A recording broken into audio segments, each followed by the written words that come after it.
In some sense, everything that we're doing in string theory is an attempt to understand singularities. The reason why there is a singularity inside a black hole that the conventional framework of physics can't address is because we don't know how to put gravity and quantum mechanics together. I mean, when a star collapses, you certainly need a theory of gravity. A star is so massive. So when a black hole forms, you certainly need a theory of gravity. But when that star collapses to an infinitesimal speck, the singularity, the center of a black hole, you certainly need quantum mechanics to come to bear too.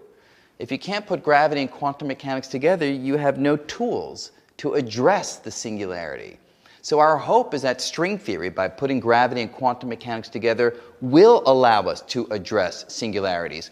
And that notion has been realized. There are certain kinds of singularities, not the black hole singularity or Big Bang singularity, but others, more mild singularities that string theory has addressed. So we are heading in a positive direction in terms of realizing the dream of curing singularities through our understanding of string theory.